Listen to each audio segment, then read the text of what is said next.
back to my channel. I am Sigourney Rosario, where I encourage individuals to boss up in their business, boss up in their self-love, and you already know we have got to boss up in our faith. Today's video is a video I am so excited to talk about. I was trying to avoid it, but if I empower women, how can I not talk about it? Today we are going to be discussing how femininity affects minority women, how we can overcome it, what it means to be a feminine woman, and just my take on femininity and minority women. So if you're interested, stay tuned and let's just go ahead and hop into the video. The number one point that I've realized as a minority woman and in relation to femininity is that femininity means to be vulnerable. Oh, y'all.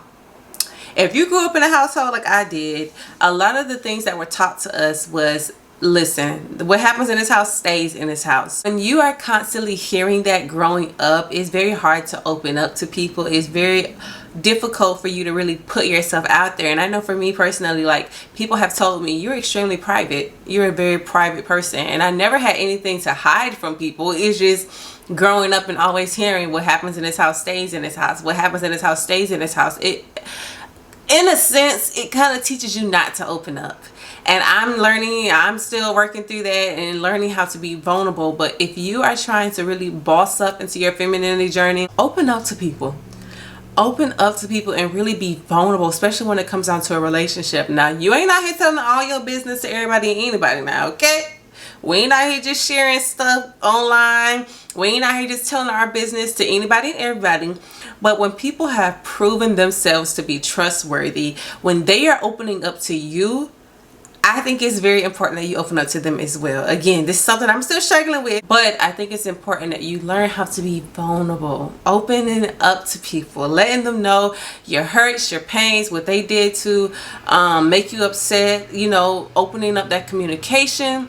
It is important. So really and truly work on being a vulnerable person with the right people. Number two, now this is gonna be a thing. And I know some people may disagree with me, but I'm gonna go ahead and just say it because I just feel like it's the truth. Femininity is not how you look.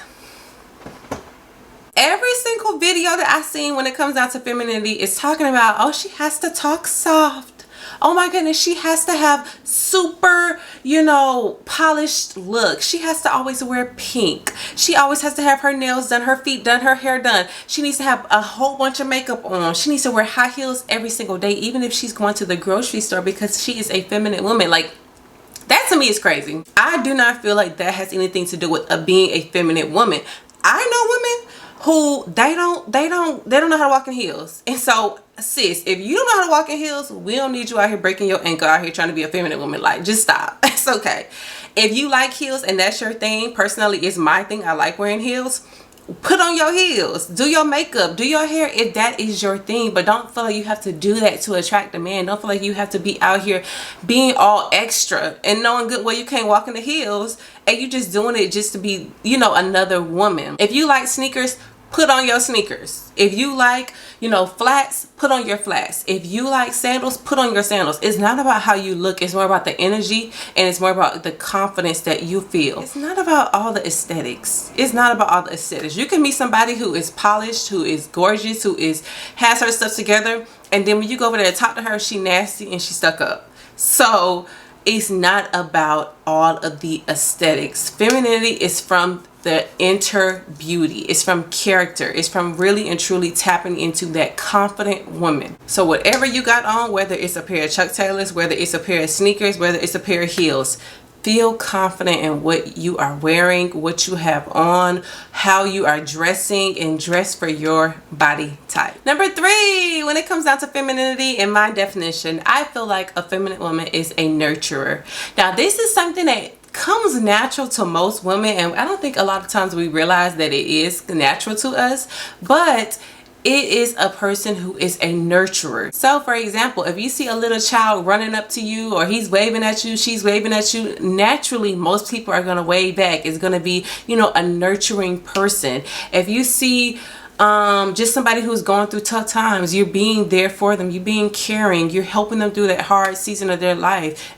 Most women, it just comes natural to us. Now, there's some women who don't like children. Okay, I got a couple of friends they don't like children, and I'm just saying children, it's a lot going on with a child. They're not too crazy about children, and that's okay too. That does not mean that she's not a nurturer though. Most women are a nurturer. It just comes natural to us. We want to help, we want to provide, we want to be there for you, we want to be, you know, there for you when you're going through hard seasons, hard times. And so definitely just tap into being a nurturer, and again, however that looks for you. Next aspect when it comes down to being a feminine woman, especially for all of my minority women, is acting in a classy manner. Now, I don't know what it is. I don't know if it's like the music or the media or what it is, but there's this thing going around to where it's like most ratchetest things people want to do, like it's becoming more and more attractive to women. So for what I mean by this is, we always see on the media about how a woman should be showing off everything, or she needs to be ratchet, she needs to be cursing, she needs to be popping bottles, she needs to be out in the club scene every weekend. But being classy will never go out of style. Being classy will never go out of style. Now, granted, your girl had her ratchet days when I was in college. I'm a new woman now, so but really and truly a classy woman, y'all, I don't even know how to describe it. I don't know what it is, but a classy woman to me personally will never ever go out of style. When I think of a classy woman, I think of a woman who does not always have to be the loudest in the room. She don't always have to be the life of the party. She don't always have to be in everybody's face. She don't always have to be smiling also. I feel like a classy woman is just an elegant boss chick. Like, she's just like, yo, I'm here. Like, what's up? She's nice to people. She talks to people. You know, she smiles occasionally, but she's not trying to be somebody she's not. She's confident. So if you are outgoing and bubbly, you be outgoing and bubbly, and you talk to people, you know, you make your rounds around the room. If you are super shy, you be reserved, but you still nice. You still showing, you know, a nice friendly vibe. When you get it down pack, y'all, it's just, you naturally draw people towards you. You don't have to do nothing. You don't have to say nothing. Just your presence resembles classy women. You don't have to be the loudest. You don't have to be popping off at the mouth. You don't have to be in everybody's face, you know, making a scene. You don't have to be an attention seeking woman. Literally, if you dress classy, if you behave in a manner that is a direct reflection of how you feel about yourself and your natural personality, you will draw attention. You don't have to be out here doing all the extras. It don't take all of that. It does not take all of that. Be who you are. Be confident. Dress classy. And you know what? I'm actually going to do a video on like just how to dress. I love to dress. I love outfits. I love shopping. I just love just, you know, that whole ordeal of looking nice. And so if you want me to do a video on how to dress classy, how to dress for your body type, comment down below and I will definitely make sure I do that. But dressing classy, being a classy woman will never go out of style. The fifth thing that I want to tell you when it comes down to being a feminine woman for minority women is to have standards. When you have standards, you dictate how everybody else in your circle, everybody else around you treats you. You need to have standards for your job. You need to have standards for your friendships. You need to have standards for your family. You need to have standards for your relationship. You need to have standards when it comes down to business stuff, business partners. You need to have standards for every single thing in your life, and do not settle. Do not settle. If they cannot meet the par, if they can't give you what you need, you got to go. You got to go. You got to go. And to be honest with you, I'm allergic to settling. I tell people this all the time and they start laughing, but I am so allergic to settling because it gives me a runny nose. I start to get a little itchy on the inside when I think of settling. I refuse to settle. I refuse to settle. Now, I'm not saying you can't compromise or you can't come to a middle ground, but settling like beneath your standards, absolutely not. Absolutely not. Keep your standards. Keep your head up high as the queen that you are. Remain who you are and do not ever, ever, ever settle less than what you deserve. Next thing when it comes down to being a feminine woman, you've got to realize that this is, I feel like, the most important thing. A feminine woman has character. Character is something that you can't even put a cost on. It talks about in the Bible different fruit of the spirit. That's a good guideline to go off of if you're looking at, okay, do I have character or do I not have character?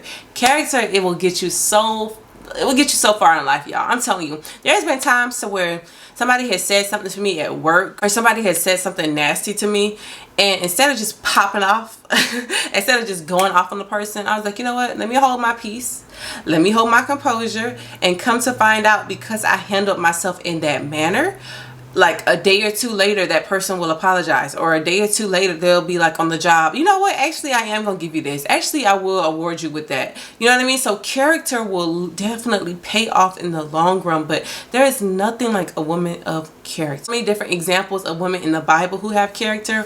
My favorite woman in the Bible is Esther. Esther was a boss. Esther was a boss. Esther was a boss. Like, she was a boss chick, and I love me some Esther. So if you want a starting point, look up Esther. You can look up Mary. You can look up Ruth, Naomi. I mean, there's so many different women in the Bible. I can literally go on and on and on. But definitely look up Esther's story. Esther was a boss, and she had character. And what she got from being a woman of character was so many blessings, so much favor over her life. I'm telling you, care for others, care for yourself, love yourself, but also have character. So the last bit of this is I'm just going to tell you different tips that you can follow to be a feminine woman. Again, nothing is set in stone. This is just my opinion on it. So tip number one, I would tell you, for all of my minority women out there, there may be some things that you have to unlearn. Again, as minority women, we are taught different things growing up. In my childhood, again, I was taught what happens in this house stays in this house. Do not go out here running, telling all our business up in here. You keep your mouth shut. And what happens in this house, you don't need to be telling nobody. And so again, I had to unlearn that. I had to unlearn it. I had to learn how to be vulnerable, how to open up, how to let people in. And whatever it may mean for you. There are some people who were taught to never cry, to be the strong woman, to never, show any emotions. That is something that you may have to unlearn. For a lot of minority women, Black women, Hispanic women, Asian women, we were taught to never show emotions, to always be strong, to always show dignity, to never show weakness. And I feel like that, to a certain degree, can be extremely unhealthy. Extremely unhealthy. Unlearn a lot of those things that you were brought that may come from your culture, your background, your ethnicity, and really and truly figure out what femininity means to you. I'm going to tell you when it comes down to femininity, and I've kind of already mentioned it, but look in the Bible on feminine women. I'm telling you, the Bible is rich. The Bible is rich with so many examples of feminine women. There is so many examples when it comes down to how to carry yourself, how to love yourself, how to treat yourself. Anything when it comes down to your self-love journey in general is in the Bible. So definitely that's a good starting point for you. And just pray about it. Just ask God, what does femininity look like for me? What does it mean to be a feminine woman for me? And He will give you that example. He'll give you that guidance on it, and then you'll be able to know what femininity journey you need to start and where you need to begin at. The third tip I want to tell you is femininity is your journey, right? It's what it means to you. Everybody has their own persona on femininity. Everybody has their own viewpoint, their own intake on it. However, femininity is what it means to you. It is not about how you look. It's not about all this external stuff. When you die, ain't nobody gonna be like, oh my gosh, her nails were always so nice. People are not gonna be worried about that stuff. Focus on that character. Focus on that inner work. Focus on healing. Focus on going to therapy. Focusing on forgiving people. Focus on letting go of your past. Focusing on your future. Focusing on your money, your streams of income. Focus on things that really and truly matter. Focus on your relationship with God. Focus on your self-love journey. So when you focus on the inner, it's going to portray outwardly. It's going to portray outwardly. Now, don't ignore the outwardly now, okay? We ain't out here looking crusty, dusty, and musty. But focus on that inner first, that inner beauty, and it will shine through. You need encouragement, or you know somebody else who may need encouragement, please write into my foundation, Letters for Life, where I encourage individuals by writing handwritten letters of encouragement. As always, I love you, but most importantly, though, God loves you. I will see y'all on my next video. Bye.